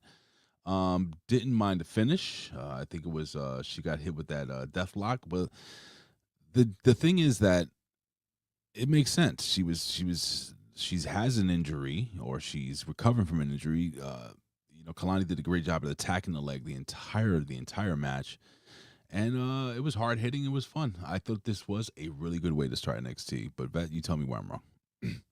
I couldn't be bothered. All right. So Shiloh and Paxum and Lizzy hanging out, and Tristan Angels comes by to explain how petitions work. Let me tell you something. When I'm watching this and they're talking about, as soon as Tristan Angels said some shit like, you have no idea how pageants work, I said, these fucking pricks are going to have a fucking pageant on NXT. That's what we have to look forward to. And I guess we'll find out shortly whether it's true or not. Was Ray right? Stay tuned to find out. But first. Oh, no. Kenny, don't go anywhere. He says you're leaving. It's too late. He already left. Oh. DarkState makes an entrance. Did you like how one of the masks was X'd out? Like, how they have the LED boards all around I didn't the notice arena, that. and it has the 4 DarkState masks, because I guess they each have their own individual mask. Not like they ever really got that over. Right. But one of them was crossed out with a red X. I did not notice that, and it does mention it here. So Well, that's funny. Did you notice fucking Osiris Griffin's pants? Oh, his fucking too small dress slacks, or where the fuck they were. Is that even a thing? Do people wear pants like that anymore? It's not cool. Don't know if they ever were supposed to. Not like that. It was embarrassing. Not with no socks. Folks, it was embarrassing. He's wearing dress shoes. What was his top? Fucking, I don't know, man. Look, Dude, this guy looked like an asshole. yeah. Sorry, Let's Osiris. just pass. Let's just You'll pass. Pass. All right.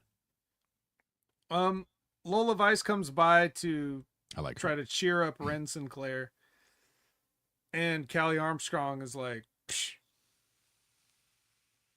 That's pretty much what happened. I'm summarizing it here. I know you like girls that are built like muscular. Sometimes. Is it? Can I just say that Callie Armstrong is fucking glorious? Yes. She's like she's stunning. I'm as an aesthetic, I'm looking at her. I'm saying to myself, now I like her in the ring a lot. I think this girl's got tons of the P word potential.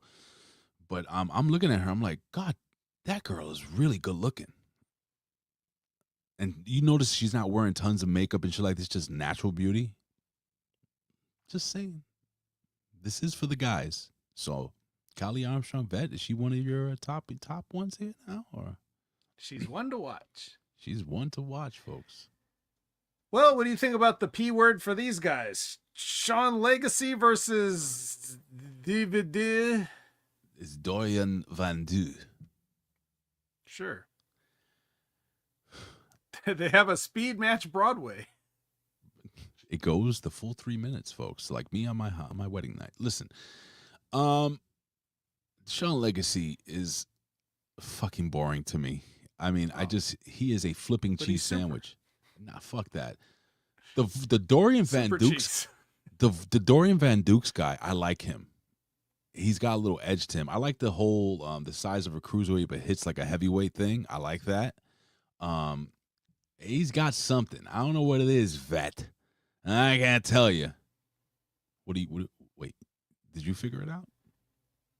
No, I was just thinking of this guy's just gonna get hurt. All right. So long story short, they both beat each other up and they go 3 minutes and they're both eliminated. So this match was basically all for nothing. That's right. We could get somebody a bye in the next round. Natty Neidhart, as you said, it's her birthday. Oh God, who cares? Today. I'm sorry. Mm-hmm. And her gift is to be in Layla Diggs's corner for this match that she's gonna have. It's another one. Jaida Parker versus Layla Diggs. All right, I want to hear did you watch this match? Yes. All right. What'd you think of Layla Diggs?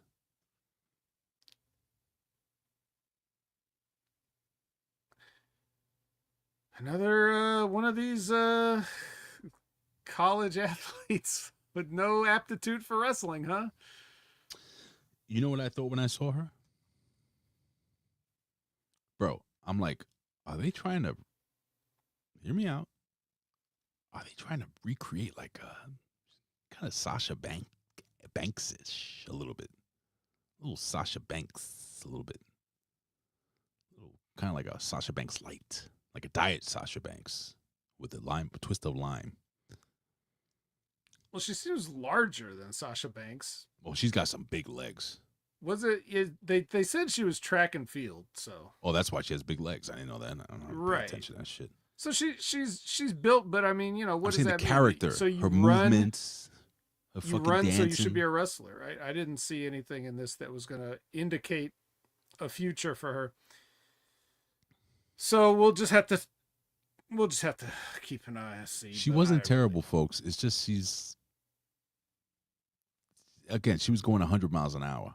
So it was like you couldn't really digest everything. It's like Jaida Parker was trying to catch up to her the whole match, if that makes any sense.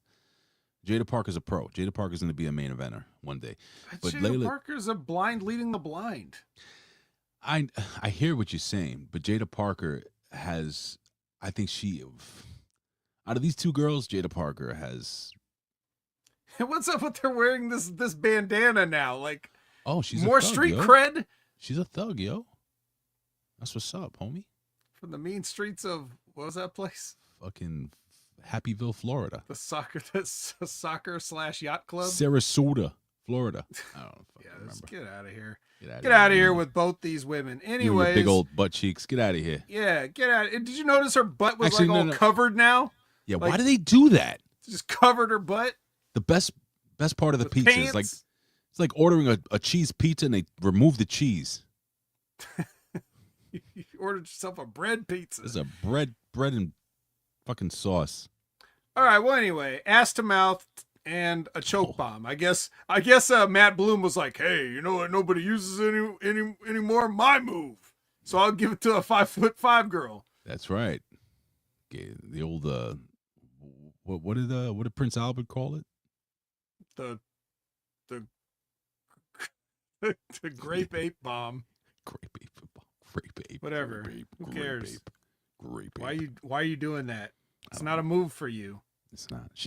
Her finisher is That's perfect. a move for Izzy Dame maybe, or somebody somewhat Tall. Or what's her face? The yeah, big what's her jacked woman. face from Peter Griffin friggin' face. yeah, Vanity. Project chick Yeah, Lockwood. guy would She calls that the Lockwood bomb. Yeah, something like that. Sure. Okay, ball Blake bombs. Howard is interviewing the Birthright, and Pillman says he's the fastest man alive, and Frasium comes in, and Nathan Fraser's like, no, you're not. That's And then exactly nothing what else happened, happens. folks. Yeah. Tony D's in the ring. Tony D has a new merch item. It's a shirt that says Master of Fate. Are you going to buy this for $29.95? I'd rather buy a Masters of the Universe t-shirt. So this one I'll have to pass. Well, he calls out Evil, and Evil comes out, and he says Looking he's very going evil, to by the way. very evil, very nice. He's going to keep Tony safe until their destined match. I like this though. Go ahead. And then Cam Hendrix comes out, running his mouth, and he tries to hit Tony from behind, but Evil stops him and clotheslines him out the ring, keeping his promise to protect poor, fragile, innocent Tony D'Angelo from harm. Man, we've had some shitty NXT champions in the past. Tony D'Angelo is the most unimpressive. Now, if you look at the guy, if you look at Tony D, right? You see his big giant Lil Popeye Braun arms. Strowman. Yo, dude, he's built like a fucking tank. Not a bad wrestler. But they fucked up. Like what? Like I'm still trying to. What is he? He's just the a Master fucking of Fate, Ray. Oh. T-shirt answered it. Got it. I guess. I don't know what he is. Brother, he will always be fucking, hey, how you doing? Tony D'Angelo having fucking breadsticks over at the Olive Garden. He's just going to be that guy forevermore because they never explained, number one, how the fuck he got out of the mafia as a mafia boss. You don't just leave the mafia. I'll say it 1,000 times. You don't just get up and, oh, no, I quit. I give my 2 weeks notice to the fucking Godfather. You don't do that. None of this shit makes sense. So I'm sorry, but I cannot take him serious ever moving forward. As good as he looks, as good as he wrestles, as big as he is, and all this other shit, not terrible on the microphone, but he's talking like this. How you doing over there? Bro, the worst NXT champion of all time. Wow. The worst. He's the fucking worst. Ricky There's no Starks one was worse. NXT champion. And I'm talking about Adam Cole was the NXT champion. Boom. That guy sucked. Do you think that once he grew the beard out and put on a coat, no, do you think that the mob just doesn't recognize as him, like he's in witness protection, like this is a disguise and they just don't know? And they don't think it's Tony D'Angelo because nobody surely would use their own old name if they were in witness protection, so it's got to be a different guy named Tony D'Angelo? Again, I'll just finish off by saying again, I can't take him ever seriously. He is the mafia guy who left the mafia after giving a 2 weeks notice, a letter of resignation, you would say. It's terrible. Fuck this. Well, kid. It does sort of give me like a I don't know, like a sense of ironic comfort and give me a little chuckle inside that of all the things that happen on this fucking bullshit show, that's the thing that you just can't let go. The fact that he couldn't get out of the mafia. We've had people literally do supernatural disappearances and stuff like that, but this guy leaves the mob and you just can't handle it. Bro, I believe in curses because curses are real. Okay? I believe that humans can teleport, like the Hardys. I think that's possible. Time travel, 100%. But what you leaving can't the do- mafia with a fucking letter saying I quit is impossible. Sorry. Not sorry. Sorry, Maybe Vet. he was maybe his family was the good feathers. You squawking to me? Bada bingo. Are you squawking to me? I was just saying. Think I'm So funny? Tavion and Myles have a discussion, and DarkState jumps him and kicks the shit out of him. Then the Vanity Project run into Tate Wilder, and he ends up in a match with Jackson Drake next week. Wow. Then we get Fraser versus Moreno in a speed match. Tito Santana Jr. Tito Santana Jr. takes the Falcon Arrow off the top because this is Seth Rollins' boy now, and he takes that and he packages it up and gets the win on Nathan Fraser, who is shocked Bro, that he came all the way back to NXT to do a job. Nathan Frazier almost killed himself in that kid with that suplex, with that superplex. Wouldn't be the first time. Yeah, good for the kid Moreno. I mean, you know what? It's very rare that I'm watching my phone on the train while, you know, with the homeless people are running back and forth, taking shits and crack, you know, smoking crack, and I go, oh, that's shocking. I didn't think the kid would go over, but the kid went over. So good for him. 2 seconds left. By the way, referees, I could hear every fucking thing you're saying to the kids, instructing them the entire match. You gotta pick it up. 40 seconds left. Shut the fuck up. Sorry. Why do you mic the ref? Do you mic the ref? Is that what it is?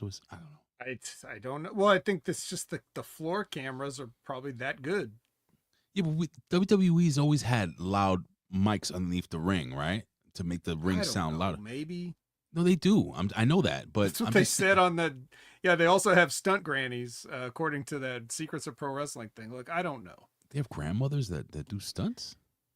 They have the birthright up in the nest watching this whole bullshit. And then we get Izzy Dame doing Stevie Rich's Fitness, and she's like, where's Spears? Right. And Niko doesn't know I can't where stand Spears her, is. bro. But I can't stand her. She's one of the most least likable human beings. You were on this trying to program. sell me on her months ago or years And ago. I changed. I told you I can change. Look, I like Kalani Jordan now a lot. You learned your lesson. She stinks. Robert Stone and Mason Rook discuss the nuances of number one contendership. And his complaint that there wasn't enough food in the catering. Yeah. area. And he says, well, maybe I'll just make my own impact in catering. Yeah. And then Evil comes by and says, you will do no such thing. Yes. No, he was pissed off. So if you guys didn't watch it, you got Mason Rook complaining that there was no blood sausage back there. Like, who the fuck eats blood sausage? Except, you know, fucking people from England. Very angry. Nathan Fraser got some after his loss. Went and got a plate of blood sausage. He ate the last blood sausage, and that's why Mason Rook was upset. I don't know where you were going with that one, but okay. Hey, look. Hey. You're going to have to eat some sausage if you're a Seth Rollins boy. Aren't we all? Spears attacks out the mud during their entrance with a chair, thus canceling the match. Not like he's known for that. No. He's never been called the chairman. Sarah Schreiber is outside the women's locker room. We get a Wendy Chu sighting. She just walks in front of the camera with her Evolve Championship. Mm-hmm. And then Callie Armstrong says some stuff. And then Thea Hale's like, hey, don't say stuff. What are they doing with Thea Hale? She should have never made that crying video like Drake Maverick. You called it, Vet. You called it. I do not like Polish sausage, Professor. You are disgusting. I hate you. You called it. You said it. You know, I kind of fell for it. Like, oh, poor girl. And Vet's like, no, you idiot, Ray. You're an idiot, Ray. And I'll accept it. He's like, this is going to destroy New York City. Oh, no, that's Mayor Adams. You were like, this is gonna fuck her career up, and you were right. The moment that she cut that video, I think what was it? The next week she lost the title or some shit, or her. What was it? I don't even, bro. I don't even remember the timeline anymore. You know where her career went? It went. It went there. Shiloh tries to get Zaria to sign his petition. And she's like, no. And then Lizzy Rain attacks Zaria. He did warn her. He was like, you should really worry about Lizzy Rain. Yeah. And then we get Shiloh Hill versus Charlie Dempsey. Two guys I like a lot. Shiloh Hill wins with some kind of pin. I don't know what the fuck this was. They showed a replay of it, and I still don't know what it was. It's like he suplexed him, and then he like put his arm over, pinned him or something. What was this? So are they just making shit up now? Dempsey hits him with a Northern Lights suplex, and instead of yeah, he did. And so what happened was he couldn't bridge him, and what's his name? Shiloh held his arms down, so he put all his weight back down on Charlie Dempsey, and Charlie Dempsey basically pinned himself. It looked like when I saw, that's what I thought happened the first time. Then when I saw the replay, it looked like Shiloh Hill gave him the suplex, is what it looked like. All right. Well, whatever it was, he lost. And then Tristan Angels comes out, and he has talked to Robert Stone, and there will now be a Mr. NXT pageant. Oh, fuck. Next week. Yo, folks, listen. For those that don't appreciate the fact that me and Vet are here every single Wednesday at 11 a.m. Eastern Standard Time, and also all replays on Hami Media Group on Patreon, we're going to sit through a fucking man pageant, a beauty pageant for men, I guess. We're going to do this for you. Well, I'm going to do it for you. Vet will probably be putting socks on 3 times speed. But you know what? I give Vet the pass, and this is why. Because the Vet has to watch TNA. That's not fair. So the fact that the Vet is just here. I feel sorry for myself. Vet, the fact that you are just here, I'm going to say this publicly. Thank you. Thank you, bro. I'm a hero. I don't know about a hero, but you're fucking something. I like to say I'm a hero. Okay. But maybe Tristan Angels could be your hero and save this shit next week. I mean, this could be a test of like, can this guy actually make lemonade to wash down the chicken salad? You know what? Let's look at this with a critical eye next week. Because if he can look at it with a queer eye. So first and foremost, I love Shiloh. It happened to me. I love this kid. But this guy, Tristan Angel, I've said it to you already from the get-go. This is going to be the next NXT champion. He will be. But I think it's very important to see what he can do next week. So folks, tune in next week to the next level. We will break down the pageant. Can't believe I'm just saying this. The pageant. Couldn't possibly be the worst thing we've seen. Do you agree with Frank here? TNA is better than NXT as of late. No. Oh, by the way, I'm updating the logo, the Impact logo. I didn't do it yesterday. I'm doing it after the show. It's gonna be the Impact attack and then featuring the Drew Carey show. So new logo coming up. Let's flip those. Do you want me to do that? Do you want me to do the Drew Carey show review featuring TNA Impact? Yeah. I can do that. I think we can slowly phase out the Impact attack altogether if we play our cards right. Okay. Oh, yeah. TNA is the worst shit I've ever seen in my entire life as far as wrestling goes. And I've seen a lot of terrible wrestling, you guys. Let me tell you. Izzy Dame chews out Shawn Spears for ruining everything. And then she goes to make her entrance. And then we get Lola Vice versus Izzy Dame in our main event. And they're wrestling. And OTM comes out once the Culling gets involved and peels them off, and they fight to the back. And then there's a ref bump, and Lola Vice gets hit with a belt, and it definitely looks like that's going to be the finish. But Lola Vice is resilient. She used her resiliency, her 2K26 resiliency, and kicks out, and eventually hits the Baby Got Back fist to retain. Ray? Yes. Sol Ruka's on mainstream television, and poor Lola Vice is down here with this broad.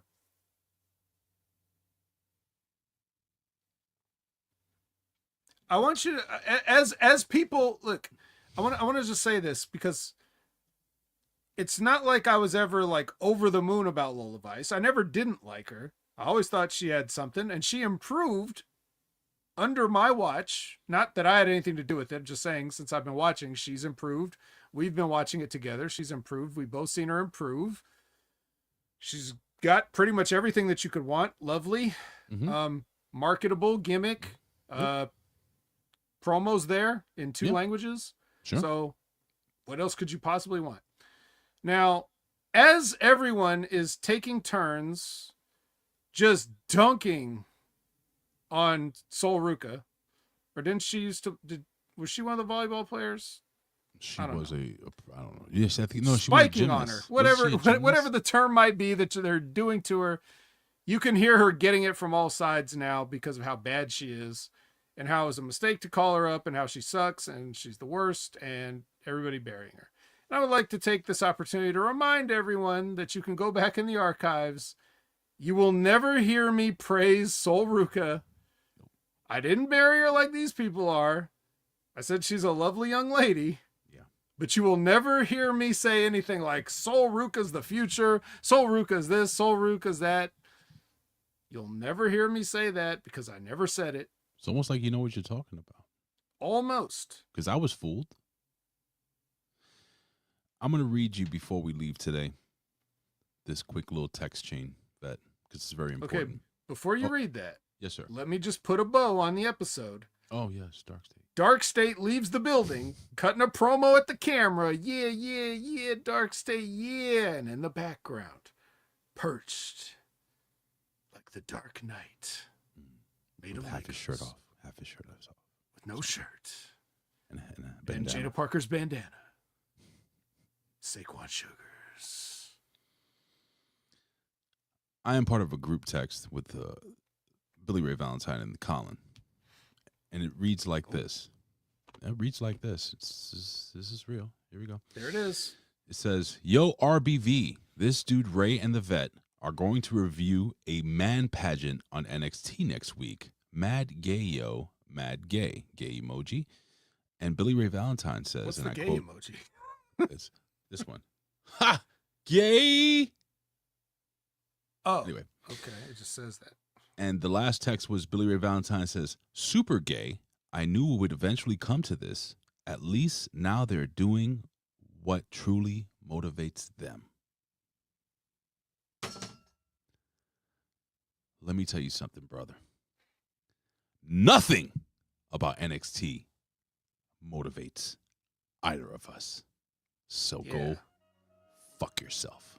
Yeah, plus it's all women, so. Well, that's cool. Kind of. God, are we doing a gay podcast? Not that there's anything wrong with gay. Like, is this like a... Wait, so if I like Lola Vice, am I gay? No, I don't know. If I like Tristan... If I was a woman... If I like Tristan, Tristan, what is this? Tristan King or whatever the fuck his name was? I don't remember anymore. Tristan Angel. Tristan King. That's exactly right. Because I did say I like him a lot. I'm confused. Do you like sheep? I love sheep. Whoa. Does that mean I'm... Cool it. You know what? Let's end the show.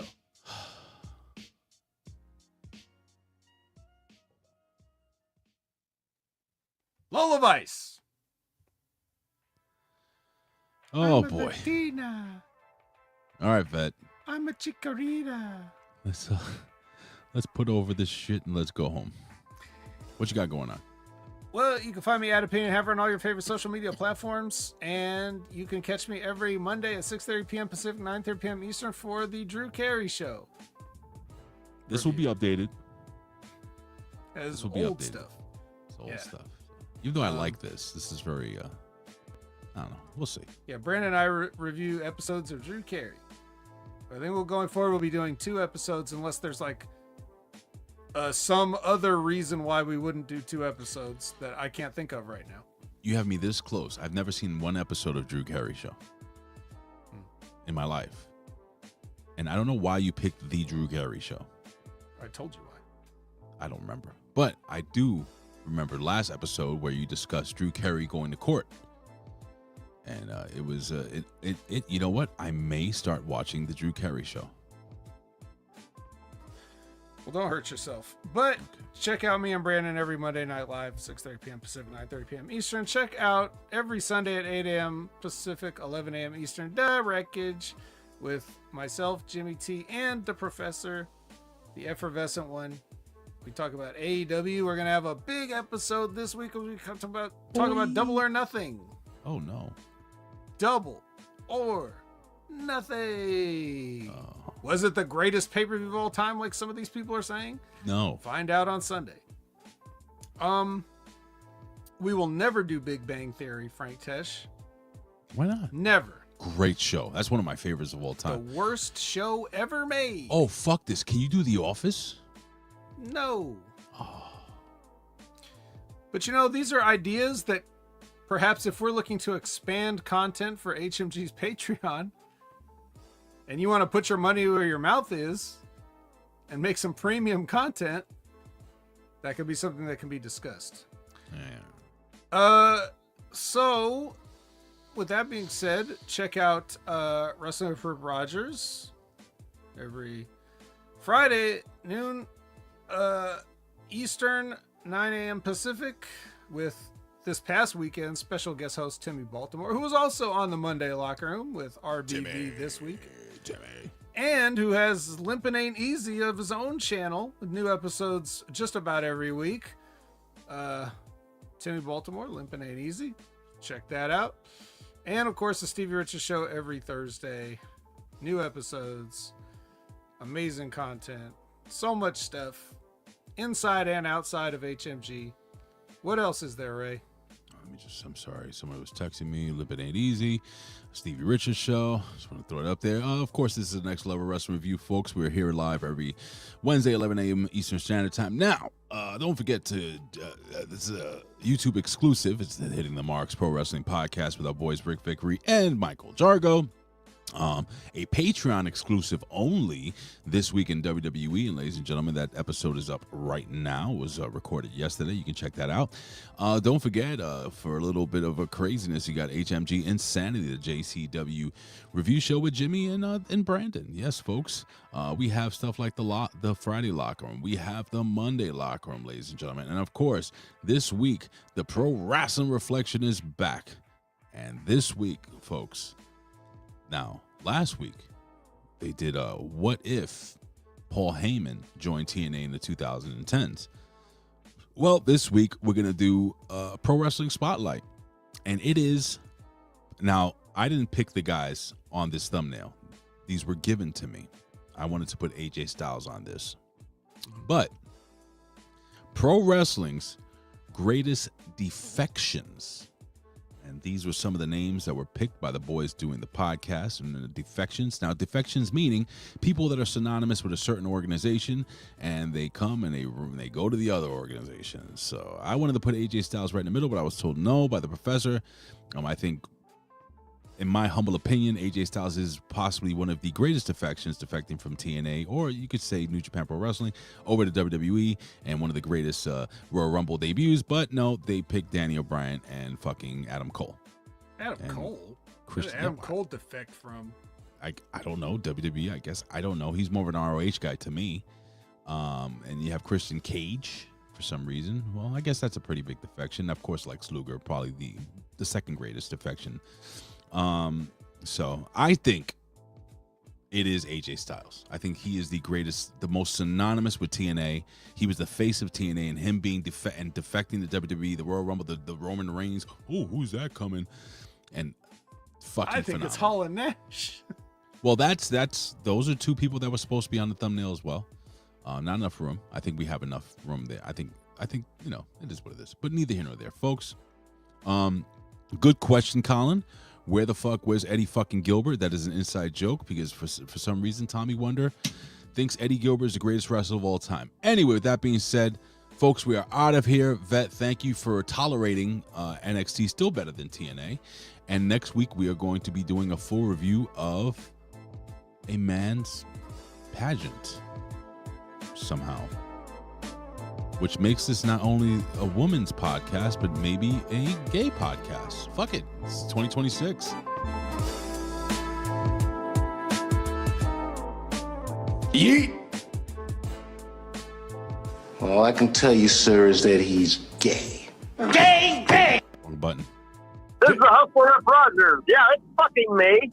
Yeah, and listen to the fucking Hameen Media Group. That's Ben Hameen Media Group from Rip Rogers. Go get him and go fuck yourself. Professor wants you to do Cop Rock. Are you doing that? We're not taking requests, guys. All right. We got to go. Bye. Cop Rock. Do Cop Rock.